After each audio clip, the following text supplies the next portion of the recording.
Welcome to the South Florida Saltwater Fishing Report. I'm Heath, and it's time to get into the bite. All right, folks, welcome to the show. South Florida's ultimate resource for everything local fishing. We're going to go over what's biting, who's catching it, where it's being caught. We're also going to cover your future marine forecasts, your moon phase, and tide charts. Everything you need to know to help keep you in the bite. Before we get into this, though, if you want to learn more about fishing, grow as an angler, or just see some great and exciting offshore fishing adventures, you can start by hitting the subscribe button and joining the South Florida Saltwater Fishing family.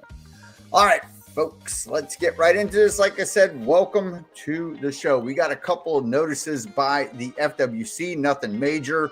Obviously, the major thing right now is Hurricane Aaron, which is going to stay offshore, but it's going to send us a nice swell. We will get into that momentarily. First, let's talk a little bit about, hey, how you doing, Paul? Thanks for showing up. FWC, yes, a couple of interesting ones here, not what you would think. First thing we're going to do is we're going to talk Biscayne Bay. They are a pre-spawn aggregation area in Biscayne National Park to protect bonefish. So if you fish down here, you can see Elliott Key. So the very north end of Key Largo, this card sound, right? So, hey, David, how you doing? Good to see you.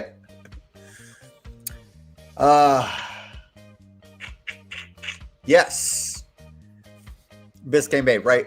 Protected area. This is going to be, it's going to shut down your bone fishing from March 1st to March 31st. You see, it's kind of tricky. How do you shut down bone fishing? It's not really like a harvested fish. Very, very interesting to see what they do. Anyway, this is coming your way. So don't think too much of it. If you are a bone fisherman, that might put a damper on you. The next one we got is Gulf lane snapper. So for our friends on the west coast of Florida, they are proposing some changes. Let's take a look at what they're going to do. Usually when they make these proposals, that happens. Proposal for snapper, right? The miniature muttons. They are going to change the minimum size from 8 inches to 10 inches. So they'll be the same size as mangrove snapper. And then they're going to establish a 20 fish per person recreational bag limit. So this is very interesting. That 20, hey, Pedro, how we doing? Thanks for showing up and saying hi. This 20 fish right here, you can see it, 20 fish per person. So is that snapper aggregate? Is that just lane snappers? It's kind of a vague announcement right there, but I guess it will be, once it gets approved, then all the I guess the details will be worked out. All right, so there we go. There's our two things from FWC. Let's talk a little bit of fishing, right, folks? We are here. Oh, by the way, we're trying a new thing right now. In case you can't see right here, we're doing the live feed is also live on the Facebook group right now. South Florida Saltwater Fishing Facebook group, the South Florida Saltwater Report. What is the migratory fish from NOAA? New down here, still learning. Yeah, no. NOAA is federal, right? So NOAA is in your federal waters, which is on the East Coast is 3 nautical miles offshore, and on the West Coast it is 9 nautical miles offshore. The permit, there's nothing really migratory that's going on that they're shutting down right now. They really get involved when it comes to groupers and tile and stuff like that. That's NOAA. The snapper, FWC, they do studies and stuff that periodically lets them check in on stereo. Yes. They do studies that let them check in on the health of the population of a certain fish. So when it comes to lane snappers, an 8-inch lane snapper, which is, not even a fish sandwich, it's smart. You let them grow a little bit. It keeps the population healthy. It's nothing bad. Most times these rules go into effect, people are happy to see them, especially when it comes to mahi. You know, them they're gonna. Hey, there he is. There's the man, the myth, the legend. All right, let's get into this fishing report, shall we?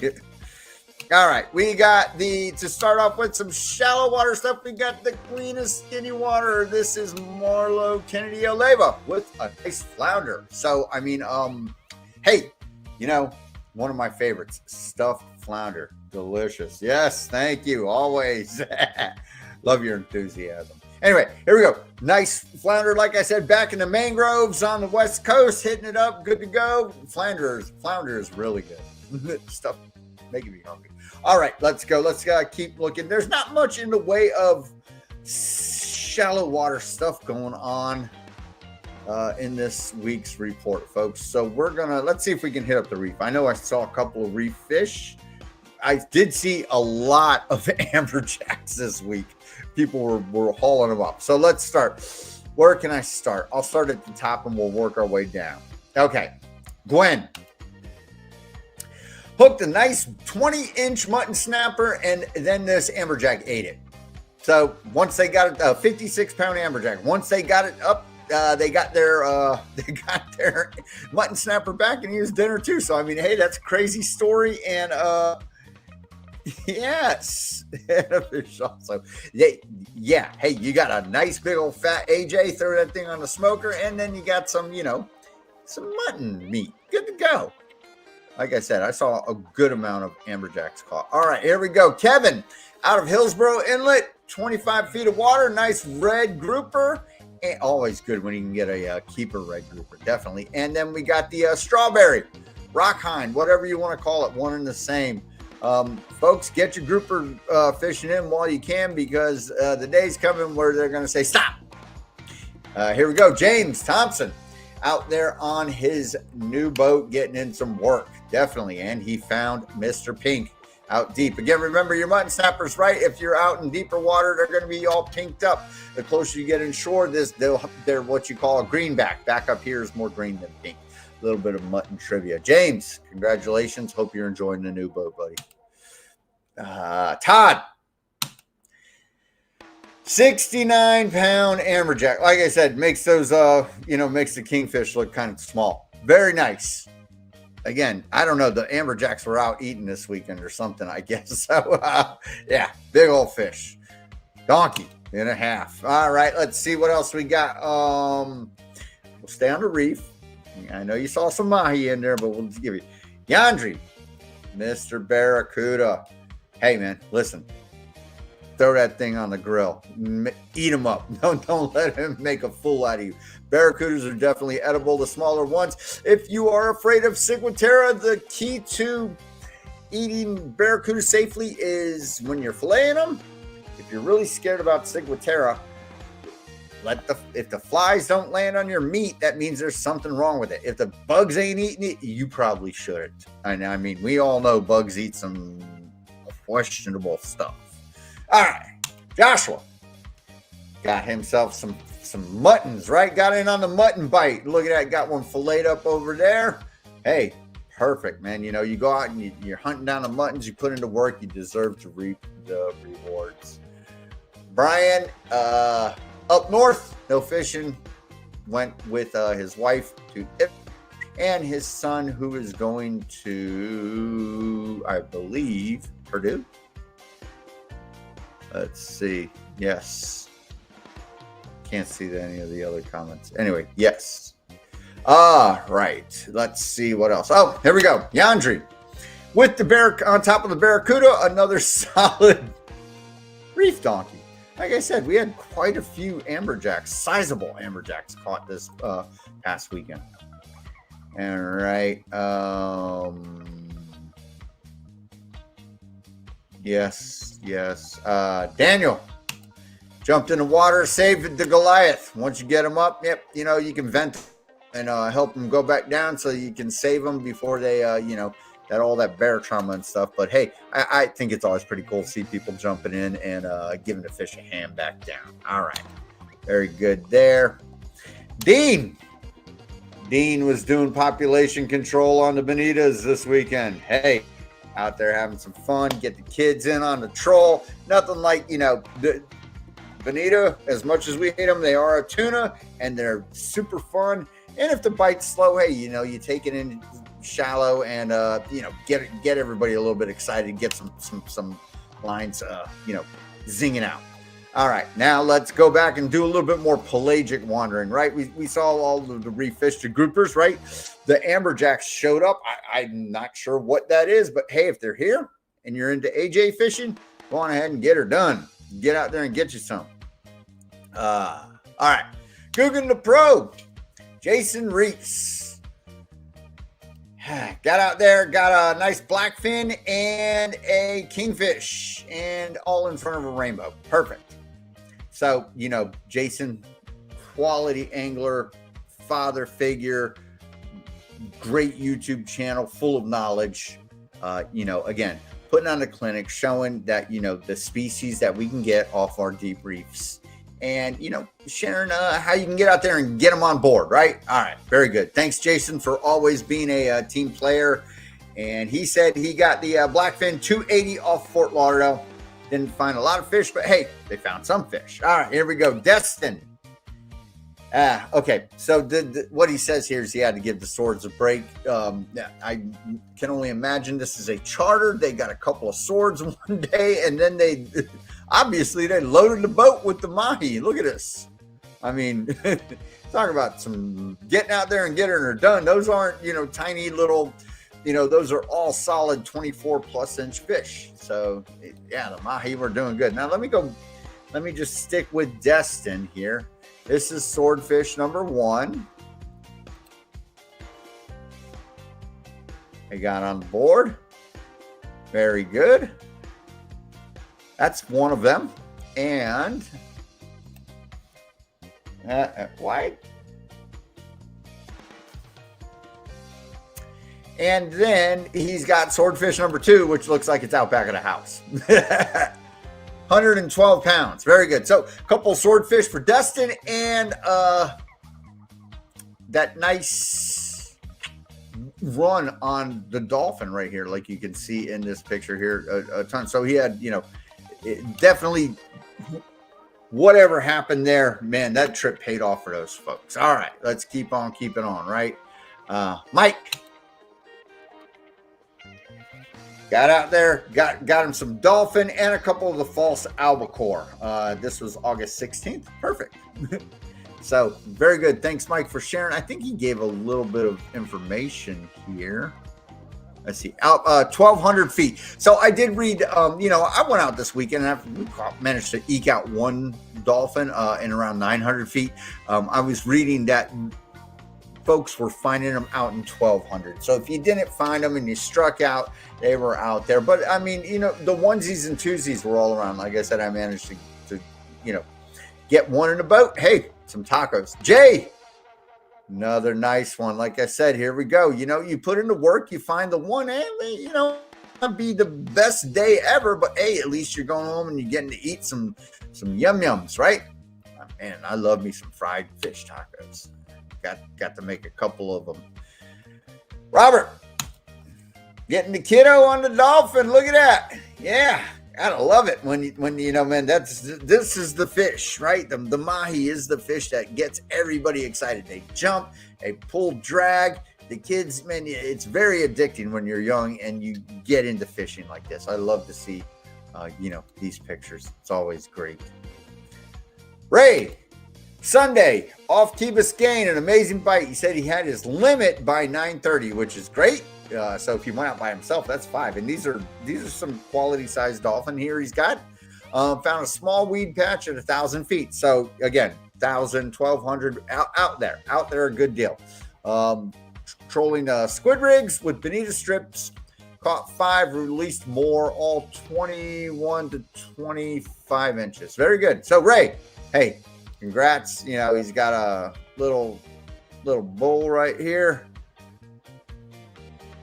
Where do I recommend to you? Well, the question is are you local? Are you in are you in Palm Beach? Are you near Pompano? Are you down in Fort Lauderdale? And I could probably give you a better answer than that. Like locally where I am in Boca, I go to a store that's called True Value on North Carolina. I would have to North Carolina coast. Yeah. So you can check out seaspookbaits.com. They ship rigged ballyhoo. So if you're looking for that, I follow them. You can go on Facebook also and just type in Sea Spook and you can get in contact with them. Like I said, they ship out like regularly to customers all over the country, rigged ballyhoo, if that's what you're looking for. But locally up there, I can't, I don't have a clue. Yes, I like it when people agree with me. Okay, yes, Ray, couple of great dolphin, and obviously he had a great day. All righty, here we go. Our charter captain out of Boynton, Jim, 4J's Charters. Listen, folks, Jim is great. Obviously, look at it, a solo trip. He put this guy, Wahoo, dolphin. Man, a 5-hour trip. Jim's putting people on more fish in 5 hours than they get in 5 weeks. So if you're in the, in the market looking for a charter captain and you're in the Boynton area, I cannot recommend more highly Captain Jim, 4J's Charters. If you can't get a hold of him, reach out to me. I'll put you in direct touch with him. Yeah. So, if you're looking for that charter and you want to get on some fish and have a great day, this is what you're, you can expect to go home sore. Yes, do it. Hit that like button. Listen to Nucking Futz. He knows what he's talking about. All right, Todd, bucket full of kingfish. Fire up the smoker. Definitely. Gotta love it. One of my favorite. I mean, it's a different flavor. I mean, I like a bunch of different fish, but don't knock kings. Definitely. David, we're talking. I bet you he got his bait from True Value. Getting on the mahi. David gave me the secret where to find the mahi this weekend, and I listened to his advice, and I managed to eke out some tacos. Yeah. Hey, thank you. I like it when Pedro hits the like button. Yes. So, David, again, putting the family on some dolphin, getting home, and hey, definitely some good eats. Doug, back on the wahoos. I like to hear it when people are getting back on the hoosters. That's a quality fish too. That's not a little slouch. So hey, Doug, congrats on that wahoo, and hope you did some good eating. So you can see we had a couple of wahoos and some dolphin. The dolphin are not they're hanging out longer this year than they have been. Let's check and see what else we got. Mike, definitely. St. Lucie. 330 on live. Another wahoo, folks. So the wahoos were around, even though it wasn't full moon time. They were swimming around biting. We had some good weather. Joseph says, thanks for the videos on planer trolling. That's what we do, man. We make it happen for folks. And if you listen, you get out there. And he gets on some kingfish, which is great. And there you go. That's what's in his boat. You got a false albacore, kingfish, king mackerel, going home, firing up the grill, and good to go. Going to get some good eats going on, right? So, I love to see people getting into planer trolling, understanding the dynamics about it, and you will eventually see the more that you get into it and you get more comfortable with it, that you're going to want to, especially if you're the deep reef, right? Not necessarily way offshore hunting for mahi and tuna and maybe possibly billfish and stuff. The planers do work way offshore, but if you're over the reef, say 100 to 300 feet, I find myself, I don't really even go top water because I want to avoid the false albacore. I do a number 8 planer and a number 4-6 planer, and that's it. I'm going for kingfish. I'm going for wahoo. You know, if the false albacore want to hit a planer, go for it. You know, you'll pick up sailfish, you'll pick up, you know, weird jacks. Somebody caught a rainbow runner trolling not too long ago, a couple of weeks back. So, I mean, yeah, planer trolling, Joseph. You got the idea. And here is the fish slayer. Like I said, I went out and we managed to eke one out. So yeah, hey, there you go. Brought home, had some tacos. That's the first time I've actually eaten my way through a whole fish without having any leftovers. So, alrighty, folks, that is our fishing report. Let's get into some weather, right? We you know, it's we got the snappers going on, right? Yellowtail are still biting real good. Mutton snapper bite is definitely happening. The mangrove spawn is over. They're not disappeared, but that spawn where they're eating heavily is going to kind of peter out now. We've got the next big event coming is going to be our mullet run. They're heading south. They'll be here. And then, you know, you're inshore fishing for your tarpon, your snook, the big jack crevalles, or, you know, getting them and heading offshore and seeing what you can get done with, you know, mullet offshore, which is not really, I've never thought mullet's an offshore bait too much, but it's coming. So yeah, and wahoo were swimming around. The thing that amazed me this weekend was amberjacks. I did not expect that, but hey, expect the unexpected. That's why it's called fishing, right? Fishing and not catching. Okay, so let's get right into this. And obviously, we see the mahi are still swimming around out there. They're in different spots. And listen, just because, you know, somebody gets one in 900, like we saw, I caught the one in 900, David in 800. We were hitting you're out there, the seaweed's out there, you're following it, right? But then, you know, you got a couple folks that say, hey, we were doing better out a little bit deeper. All right, well, hey.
AT&T, yeah, it's I could explain to you why my computer does that.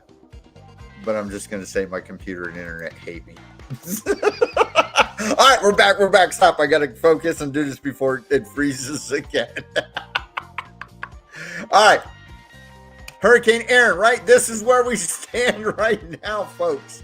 Hurricane Aaron is, it's several hundred miles away. It's east of the Bahamas, but it is starting to send that swell. Let's look right now. You want to see what the water is looking like? So it's sending all this water our way. That swell is coming. All right. So, this is the talk of the town. What's going to happen is our rain is going to pick up over the next couple of days, and our swell is going to do it. We're not really going to be affected by it like too much weather-wise. Our rain chances we're actually going to be dry, but imagine that. And then as we approach the weekend, we will pick up our chances a little bit more for moisture. But for now, we're going to see an increase in wind speed. And we've got a swell that's coming from the northeast that's, 4 to 6 foot seas. Again, it's a swell. It's not choppy. So, if you're going up and down, the trick is to time the inlet if you are heading out. It can be bad if you don't know how to do that. So if you're heading out, again, time your swells and know what you're doing, because big swells heading into an inlet is a surfer's heaven, but it can be a boater's nightmare. All right, so let's look at tomorrow morning and see where we're at, right? So this is windy, folks. If you first time showing up here, windy, we've got all of these forecasting tools in the description of the video. Just click copy and paste at your disposal. Windy's kind of cool. If you're on a PC, you click and point, and it'll tell you what wind speed it is, what direction it is, what wave height it is, what rain accumulation it is. It works the same way on a phone with the app. You just got to move around your screen, and it gives you like a little X marks the spot, like crosshairs, and it'll tell you what's going on there. All right, so tomorrow morning we're looking at 16 knots from the northwest up in Vero. It's going to be very windy. The further south we head down to the Keys, it lightens up, but that and as the storm goes further north and takes all the wind with it, it will further south down into Florida Straits and stuff. They're probably looking at more agreeable weather tomorrow afternoon. We can see it really starts ripping from the west. Don't look at this dead spot. It's going to stay, between 14 and 20 knots. We're definitely going to see some gusts as the storm, sort of works its way north. Thursday morning, again, same thing, 15, 12 knots from the west. So this west wind, obviously, that is, working with the circulation of the storm is the west wind. We'll get warm air from the landmass, which will make it, rather warm where we are here on the East Coast, but it's going to send over that swell. All right, tomorrow afternoon, not much. Starts heading from the southwest, 14 knots. And again, it's the storm is dragging all this weather with it. Friday, 10 knots. So it seems to look like it's going to lessen up day by day a little bit as the weekend approaches. Like I said, down in the Keys, it's staying the same. So we're looking at, and generally speaking, we're looking at, the high single digits, mid doubles for the rest of the week throughout the weekend, throughout on both coasts, right? So, I mean, if we're even talking, look at what they're getting right here, Skyway Pier. They're looking at 13 knots and a wind coming right at them. So, the West Coast is going to have lots of chop, shallow waters. It's boating is going to be, a little funky. This is Friday afternoon. You can see that we've got a dead spot and some confusion going on in the atmosphere. Whether or not that'll hold throughout the weekend or that's just a time being thing. Yeah, again, you see what happens Saturday morning. The wind starts blowing again from the west. So we're this swell going on. We've got lower wind speeds, a little bit lower Saturday morning, not much. Again, high singles, low to mid double digits, all up and down the coast. Friday afternoon, Nothing changes. We're not getting the onshore breeze. We've got a west breeze, west wind because of the storm, and it'll be following it. So down in the Keys, come Saturday afternoon, it looks like it wants to lay down. So you'll have a nice afternoon in the Keys, but that's not really, it'll change. And in the morning time, again, they're back to, mid to upper single digits in the Keys. Not bad, right? And then as we head up north a little bit, we start to see it. And this is Sunday, so we're getting, mid to upper single digits. Not bad. And as the day progresses, it picks up, obviously, right? Just a little bit, not a lot. But we've got this west wind. So we're going to be looking at a swell. Monday, wind's still coming from the west, so the swell's still going to be hanging around. We got southerly winds, but lower speeds. These 5 to 7 knots, not too bad. Still cranking away up north at 13 to the west, heading right at them. So West Coast is not going to be too friendly this weekend or for the remainder of the week. They're going to have some murky water. Come Monday afternoon, the wind's looking like it's wanting to peter out a little bit and might probably start cutting as a break comes. Oh, don't hit the microphone. Come next weekend, as long as there's apparently a tropical wave trailing Aaron, right? So we'll see what happens with that and what direction it heads. If it comes closer, if it speeds up and it gets closer, if it slows down and it stays out in the ocean. But there is something following Aaron, and that is the time of year we are in right now where the storms roll off Africa, and then simultaneously coming here soon, they're going to start to also build up in the Gulf of America. Monday, Tuesday morning, 7 a.m. So then Tuesday morning, it looks like it's wanting to finally start letting up. So like I said, come later part of next week, it's going to probably start getting doable again. The swell's it's not bad fishing out there in the swell. It's just, do you want to be out and, getting in the trough in between two swells where you can't see nothing but water? That's up to you. Me personally, I just save it. 6 knots up and down the coast, 7 knots, not bad. But our wind direction, so starting Tuesday, our winds are going to start acting a little normal again, and that swell will be retreating. So let's go back to tomorrow morning, and we're going to look at waves, right? The waves, like I said, the waves are crazy. So this is the water push. Remember, our hurricane's low pressure, so it almost acts like it pushes water down and out and away from the center of circulation, which is what you see. That's why you get these swells. It's almost like the same concept of a tsunami, and littler waves working its way up to bigger waves. But it's just happening in the atmosphere and not from disruptions in the tectonic plates below the surface of the water. So yeah, here we go. Here's the swell, right? And again, they're saying 4-foot waves from the north at 6 seconds. That's tomorrow morning. And then tomorrow afternoon, you can see the push of water is coming, and it's working its way down. Where they're saying 8-foot seas, 8-foot swells, 11 seconds, right? That's insane. I was thinking 5 foot or so. They're saying 8 foot further out, and further out, it's going to be horrendous. 10-foot seas. So we're talking Boca Del Rey area. They're 8 foot. I mean, yeah, get out and go surfing. Don't go fishing. It stays the same throughout the day. Thursday, Friday, the swell starts to retreat a little bit. Okay, and it's going down, but we're still at a 6-foot swell heading from the north. 12 seconds in between these 6-foot waves. Staying the same way on Saturday. Sunday, swell still starts to reside down to 5-foot seas on Sunday. Come Monday, our swell is definitely starting to retreat. We've still got a swell though, 5-foot waves, 12-second period. Not down in the Keys though. you're looking at lighter work come, when do the keys start lightening up?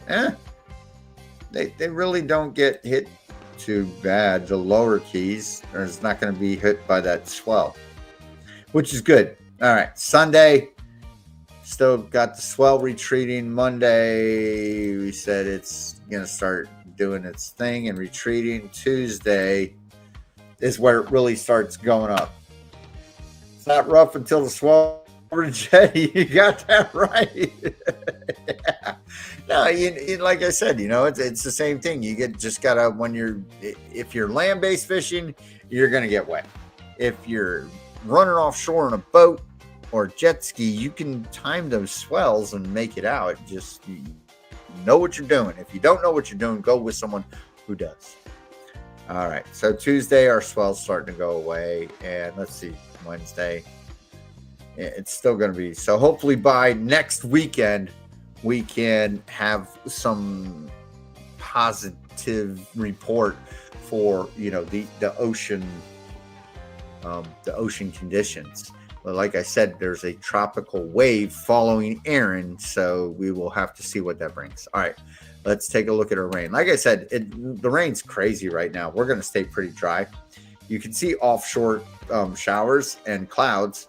It's really just going to be moisture in the sky. Not much, maybe a shower here or shower there, a scattered one, but our rain chances, especially in the Palm Beach, Tri-County area, is really very much diminished. So this is a Thursday morning, dry. Thursday afternoon, they're saying there's going to be some rain activity, but we shall see. It's going to build up. You know what? It is not going to be dry. It's going to be a little wet. I was wrong about that. I was reading last Tuesday's. Yeah, we're going to see some rain. My bad. Over the next couple of days. Definitely because of the storm. That's what I get for being blind and reading the wrong thing. So, yeah. Again, storms here and there, periodic, rougher in the afternoon. We don't get the onshore breeze, but we get the buildup of rain, especially because of this storm passing by. So this is Friday afternoon, Saturday morning. The storms are out there, and then they'll build up in the afternoon. Typical weather pattern. Sunday in the morning, not much. Sunday in the afternoon, not too bad. Not as bad as Saturday. Monday, looking a little drier as that storm takes all the moisture with it. So that's good. So starting Monday, the storm looks like it's going to drag all the moisture with it. So looks like we're going to get the bulk of the disturbed weather starting, I would say, Wednesday night throughout Thursday into early Friday is going to be our day where we see the most activity from Aaron as it skirts up the coast, and we get sort of the tail end effects of it. All right, let's look at windy and WindFinder. Sorry, and we'll go with the numeric thing. Like I said, folks, it's not a super favorable report at all when it comes to weather this week, simply because of this storm. All right, winds, west winds, right? Like I said, upper singles, lower to mid doubles, not very gusty at all. This is tomorrow, and there's that 4 to 5 foot swell. Same thing Thursday, west winds Thursday and Friday. Not very bad, not very gusty, right? But still windy. And we've got this swell, a 4 to 5 foot swell coming in. As you saw, it all depends upon where you are.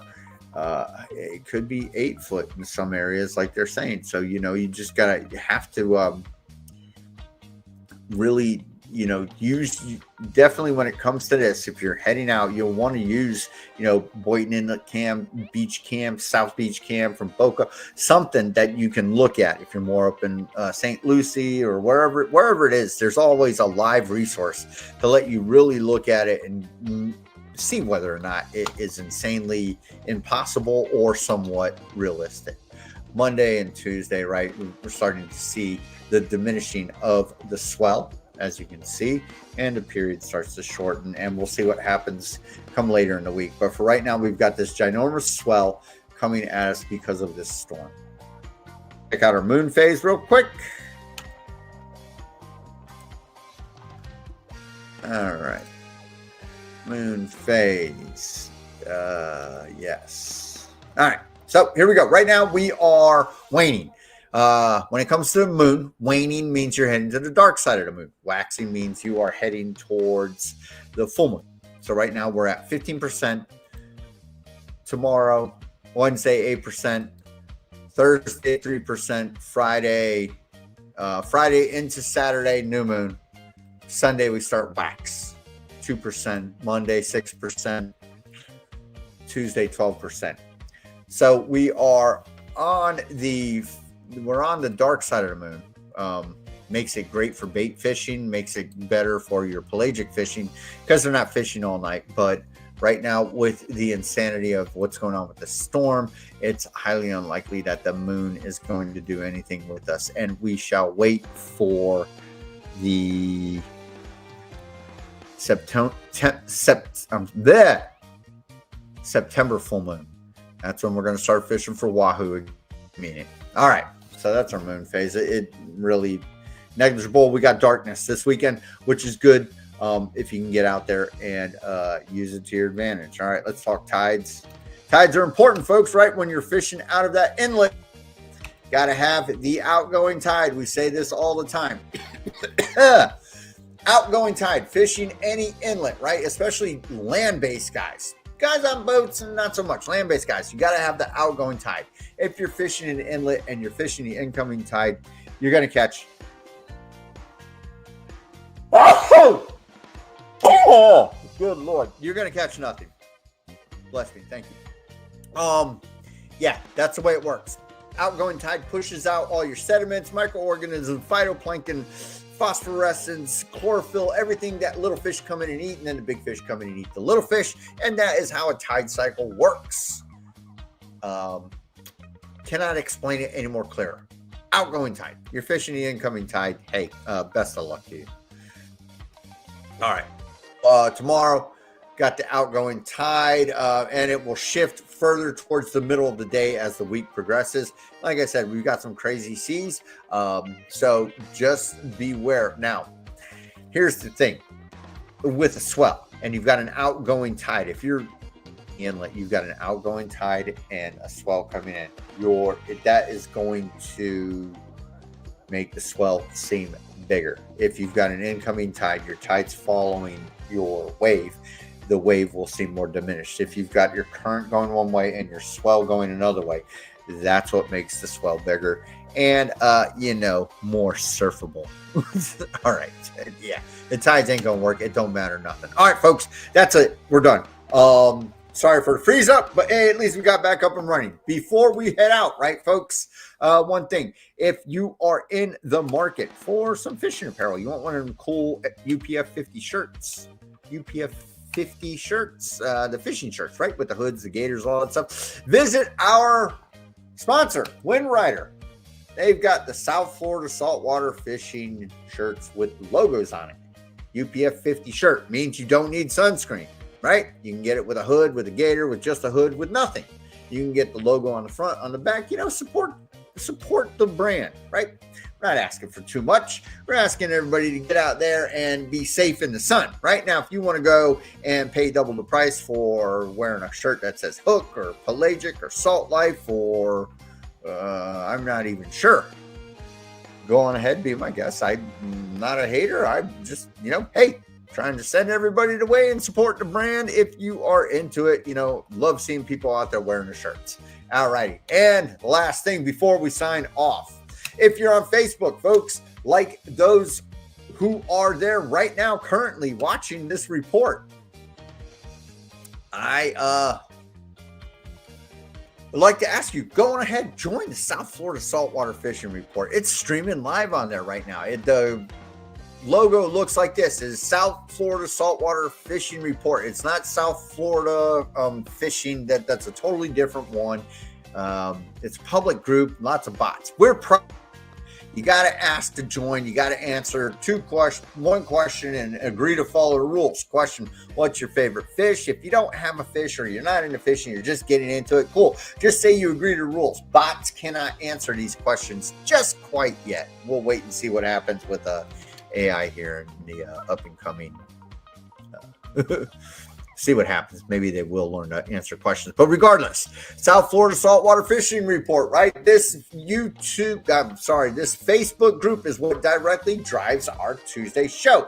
Every Monday, we put out the brag board question. Hey, let's see them if you caught them. If you put something on here, or if you just put a post on the report, you're guaranteed to be showcased during the live stream every Tuesday at 6 o'clock. And you also have the chance of being the poster child and getting to be the thumbnail photo for the live stream that Tuesday. So yes, folks, we just like to share a little bit of information on this here fishing community for South Florida and beyond.